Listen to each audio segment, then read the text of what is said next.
पूनम की शादी दशहरे वाले दिन हुई थी। राकेश की एक मौसी जो हैदराबाद में रहती थी, उन्होंने घुटनों का ऑपरेशन करवाया था। इस वजह से वो शादी में नहीं आ सकी। उनका बहुत मन था नई बहू से मिलने का, इसलिए पूनम अपने ससुराल वालों के साथ मौसी जी के घर मिलने गई हुई थी। पूनम बहू, तुम्हारी शादी के बाद पहली दिवाली है, इसलिए मैंने तुम्हारे मौसा जी से कहकर दिवाली के कुछ उपहार और मिठाई मंगवा ली है। अब तुम दिवाली के पास आई हो तो ये सब देना तो बनता ही है। थैंक यू मौसी जी, ये तो आपका प्यार है। ये सारे गिफ्ट मुझे आपकी बहुत याद दिलाएंगे। रुक्मणी दीदी, ये आपने बहुत अच्छा किया। अब कल दिवाली है, आज छोटी दिवाली के दिन हम जा रहे हैं। कल दोपहर पहुंचने में हो जाएगी, फिर दिवाली का सामान खरीद ही नहीं पाएंगे। तभी तो मैंने तुम्हारे जीजा जी के हाथ सारा सामान मंगवा लिया था। मौसा जी थैंक यू, आप सुबह सुबह इतना सारा सामान ले आए। 12 बजे की ट्रेन थी। सब लोग स्टेशन पर पहुंचे। ट्रेन दिल्ली के लिए रवाना हुई। राकेश बेटा, हम कल किस टाइम तक पहुंच जाएंगे? वही मम्मी, दोपहर तक हम घर पहुंच जाएंगे। चलो अच्छा है, फिर तो बहू के हाथों दिवाली पूजन भी हो जाएगा और बहू की पहली दिवाली भी घर पर हो जाएगी। कल की टिकट मिल जाती ना तो हम आज पहुंच जाते। कल की हो नहीं रही थी और फ्लाइट की भी टिकट नहीं मिल रही थी। दिवाली की वजह से बुकिंग्स बहुत मुश्किल हो रही हैं। ये तो अच्छा हुआ कि इस ट्रेन की हो गई। माँ जी, मौसी जी, मौसा जी बहुत अच्छे हैं। पता ही नहीं चला 2 दिन कब बीत गए। हाँ दीदी बहुत अच्छी है। शुरू से ही उनका मेरे साथ बहुत प्यार रहा है। वो मेरी बहन भी है और मेरी माँ भी है, ये समझ लो। वो तो उनके घुटनों का ऑपरेशन ना हुआ होता तो शादी में जरूर आती। अरे तुम्हारे पापा जी का फोन आ रहा है। हेलो, हाँ जी, हाँ बैठ गए हैं। राकेश बोल रहा है कल दोपहर तक पहुँच जाएंगे। अच्छा ठीक है। हाँ, वो दीदी ने काफी सारा सामान दिवाली का दे दिया है। हाँ, प्रसाद भी दिया है। खिलौने भी बहुत सारे दे दिए। तुम थोड़ा सा प्रसाद ले आना। हाँ, बाकी लक्ष्मी गणेश जी की मूर्ति ले लेना। अच्छा ले आए हो? ठीक है, कल पहुंचकर फिर तुम्हें फोन करती हूँ। अच्छा सुनो, दिवाली के जो दिए लाए हो उन्हें रात को पानी में भिगो देना और सुबह सूखने बिछा देना। रात भर भिगो कर रखो तो दिए में तेल जल्दी खत्म नहीं होता, काफी देर तक जलते हैं। इसी तरह खाते पीते बातें करते हुए रात बीत गई। अगले दिन सुबह 5 बजे जब सब सोकर उठे तो देखा ट्रेन रुकी हुई थी। लोग आपस में बातें कर रहे थे। अंकल जी, ये ट्रेन क्यों रुकी हुई है? यहाँ तो कभी नहीं रुकती ट्रेन। पता नहीं बेटा, पिछले आधे घंटे से रुकी हुई है। अभी कुछ पता नहीं चल पा रहा है। कोई कह रहा है कि आगे सिग्नल नहीं मिल रहा है, इस वजह से ट्रेन रुकी है। अरे वहाँ दूसरे डिब्बे में तो लोग बात कर रहे हैं कि आगे ट्रैक टूटा हुआ है तो कई घंटे तक शायद ट्रेन यहीं रुकी रहेगी। तभी पूनम और उसकी सास भी सोकर उठ जाते हैं। हैप्पी दिवाली मम्मी जी। हैप्पी दिवाली बेटा, पहली दिवाली की बहुत बहुत बधाई। जीती रहो, खुश रहो, सदा सुहागन रहो। Happy Diwali Rakesh ji. Happy Diwali Poonam. Happy Diwali माँ। खुश रहो बेटा, सदा सुखी रहो। अच्छा, आपकी बहू की पहली दिवाली है? हैप्पी दिवाली आंटी जी। हाँ, बहू की पहली दिवाली है। कहीं रिश्तेदारी से आ रहे हो? हाँ बहन जी, वो मेरी बहन रहती है हैदराबाद। लेडीज की आपस में गपशप शुरू हो गई, पर काफी देर होने के बाद भी ट्रेन नहीं चली तो सब लोग ट्रेन से नीचे उतरकर देखने लगे और आपस में कारण जानने लगे। 10 बज चुके थे। ट्रेन का टाइम था 12 बजे पहुंचने का, पर अभी तक कोई उम्मीद नजर नहीं आ रही थी ट्रेन के चलने की। दोपहर के 3 बज गए पर ट्रेन वैसी की वैसी ही खड़ी थी। तभी टीटी आता है और बताता है कि आगे रेलवे लाइन खराब है। अब जब लाइन ठीक होगी तभी ट्रेन आगे बढ़ेगी। मम्मी, अब हम दिवाली कैसे मनाएंगे? हमारी तो पूरी दिवाली ट्रेन में बीतने वाली है। क्या करें बिटिया, अब इसमें हम कुछ नहीं कर सकते। अब तो जब रेलवे ट्रैक ठीक होगा तभी ट्रेन चलेगी। शायद आज की दिवाली हमारे अंधेरे में इस ट्रेन में बीतने वाली है। हमारी तो बहू की पहली दिवाली थी। हमने सोचा घर टाइम पर पहुंच जाएंगे तो घर पर दिवाली सेलिब्रेट कर लेंगे, पर क्या पता था कि दिवाली की रात इस ट्रेन में बीतेगी। मम्मी, तभी मैं बोल रहा था फेस्टिवल के मौके पर हमें नहीं जाना चाहिए। अब देखो परेशानी आ गई। वहाँ पापा भी फोन कर रहे हैं कि कब पहुंचोगे। उन्हें बताया तो वो भी चिंता में आ रहे हैं। कोई नहीं, तुम्हारे पापा जी को बोलना दिवाली की पूजा करके ताऊ जी के घर चले जाएंगे। सबका मन बहुत उदास हो गया। दिवाली की शाम आई। सब बस आपस में बातें ही कर सकते थे, कोई कुछ नहीं कर सकता था। सबकी बातचीत के दौरान ट्रेन में ही पूनम को एक और हमउम्र लड़की मिल गई। उसकी भी इसी साल शादी हुई थी और उसकी भी पहली दिवाली थी। दोनों आपस में बातें करने लगी। तभी पूनम के दिमाग में एक आइडिया आया। वर्षा, तुम्हारी भी पहली दिवाली है और मेरी भी। क्यों ना हम अपनी इस दिवाली को कुछ स्पेशल बनाएं? हम अपनी दिवाली ट्रेन में मनाएं। पर कैसे? हमारे पास तो ना ही दिवाली के दीपक और लाइट्स हैं और ना ही मिठाई खील बताशे। मेरे पास सारा सामान है, रुको मैं अभी बैग में से निकालती हूँ। बहू, ये सामान क्यों निकाल रही हो? माँ जी, आज दिवाली है। अगर हम घर पर दिवाली नहीं मना सकते तो ट्रेन में तो मना ही सकते हैं ना। और वैसे भी ये सामान मौसी जी ने बहुत प्यार से दिया था ताकि मैं अपनी पहली दिवाली पर इस्तेमाल कर सकूं। अब हम दिवाली पर घर तो पहुंच नहीं पाएंगे, इसलिए मैं सोच रही हूँ हम दिवाली का त्योहार ट्रेन में मनाएंगे। आइडिया तो बहुत अच्छा है, लाओ मैं हेल्प कर दूं। ये तो बहुत अच्छा विचार है बहू, चलो मैं भी तुम्हारी मदद करती हूँ। पूनम की बात को सुनकर बाकी के यात्री भी बहुत प्रोत्साहित हुए। पूनम और वर्षा मिलकर दिवाली के पूजन की तैयारी करती हैं।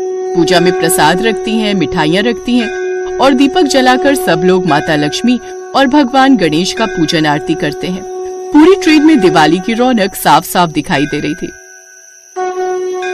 अरे पूनम, मौसा जी ने थोड़े पटाखे दिए थे ना, क्यों ना हम ट्रेन से बाहर उतरकर सब लोग फुलझड़ी जलाएं?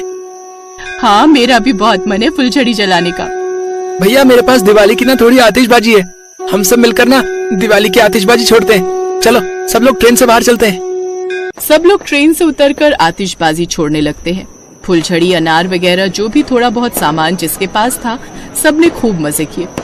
उस दिन दिवाली का त्योहार एक भाईचारे का प्रतीक भी बना।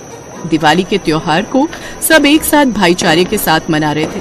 उस दिन पूनम की सबने बहुत तारीफ की। उसके प्रयास की वजह से उसकी तो पहली दिवाली यादगार बनी ही, पर साथ ही ट्रेन में बैठे सभी यात्रियों के लिए भी वो दिवाली खुशहाली से भरी, कभी न भूलने वाली दिवाली बन गई।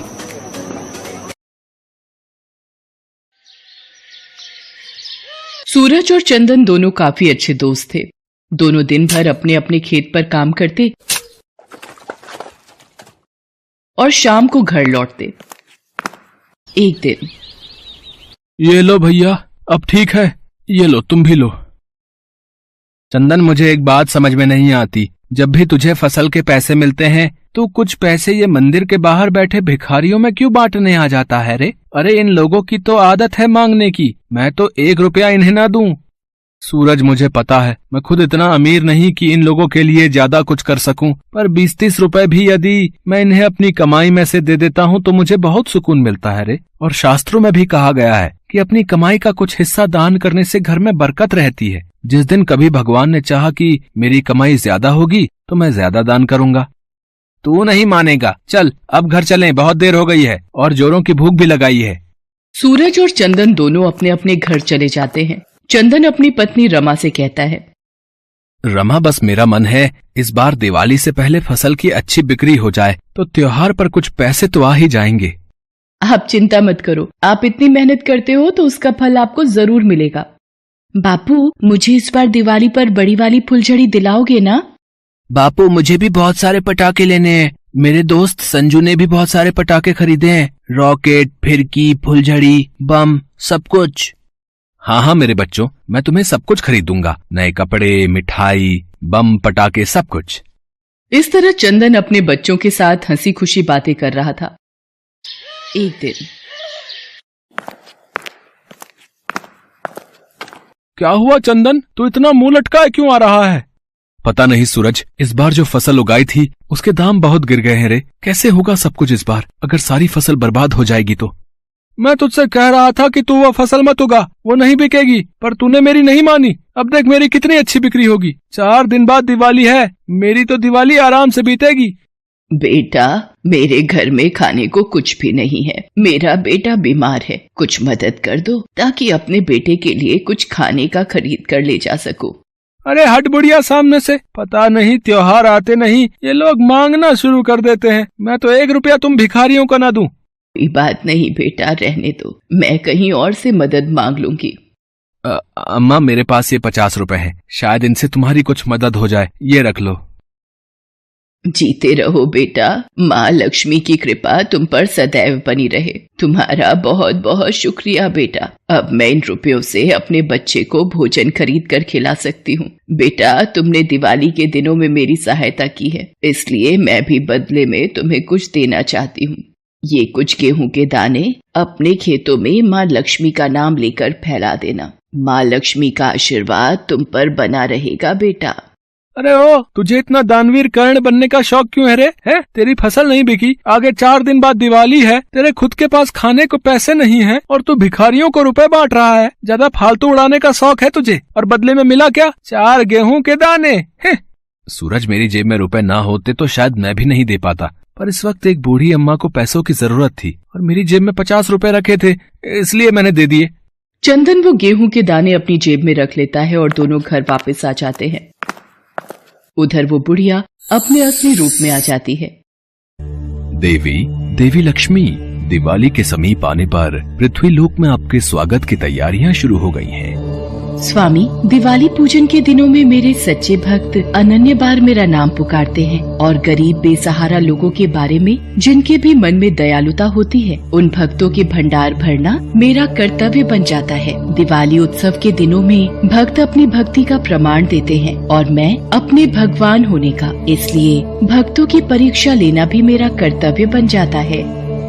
देवी लक्ष्मी, ये तो सत्य है, जिस मनुष्य पर भी आपकी कृपा हो जाए वो धन धान्य वैभव से परिपूर्ण हो जाता है और दरिद्रता उसे छू नहीं पाती, और ये उन्हीं के भाग्य में लिखा होता है जो मन से साफ और सच्चे होते हैं। उधर चंदन रमा से कहता है, रमा, मेरी फसल कोई भी नहीं खरीदेगा। मुझे कुछ समझ में नहीं आ रहा है, मैं इस दिवाली पर क्या करूँगा? बच्चों की इच्छाओं को कैसे पूरा करूँगा? निराश मत हो जी, अभी दिवाली को 4 दिन बाकी हैं, कोई ना कोई ग्राहक जरूर मिल जाएगा। रमा, मैं जरा खेत का चक्कर लगा कर आता हूँ, ठीक है? चंदन खेत पर चला जाता है। तभी उसे याद आता है कि उसे बूढ़ी अम्मा ने गेहूं के दाने दिए थे। वो खेत में उन दानों को माँ लक्ष्मी का नाम लेकर फैला देता है और घर आ जाता है। अगले दिन जब सूरज सोकर उठता है तो उसके द्वार पर एक ग्राहक आता है और उस फसल के बारे में पूछता है। चंदन उसे खेत पर ले जाता है। हरी भरी लहराती फसल को देखकर ग्राहक खुश होकर उस फसल को खरीदने के लिए बोलता है। ये सुनकर चंदन बहुत खुश होता है और वो अच्छे दामों पर अपनी सारी फसल उस व्यक्ति को बेच देता है। चंदन मन ही मन माँ लक्ष्मी को धन्यवाद करता है। पता नहीं उसके मन में ये विश्वास उठा था कि उसने जो गेहूं अपने खेतों में फैलाए थे वो माँ लक्ष्मी का ही आशीर्वाद था। चंदन खुशी खुशी सारी बात रमा को बताता है। रमा, माँ लक्ष्मी के आशीर्वाद से हमारी सारी फसल बिक गई।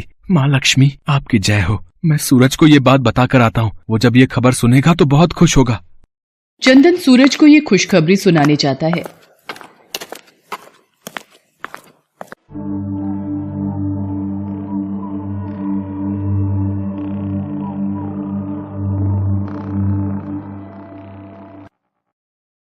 अरे सूरज, क्या हुआ? उदास क्यों बैठा है? चंदन, मैंने अपनी जिस फसल का सौदा किया था उसमें कीड़ा लग गया रे। इस कारण ग्राहक ने वो फसल वापस कर दी। मेरा हजारों का नुकसान हो गया। समझ में नहीं आ रहा ये कीड़ा कैसे लग गया।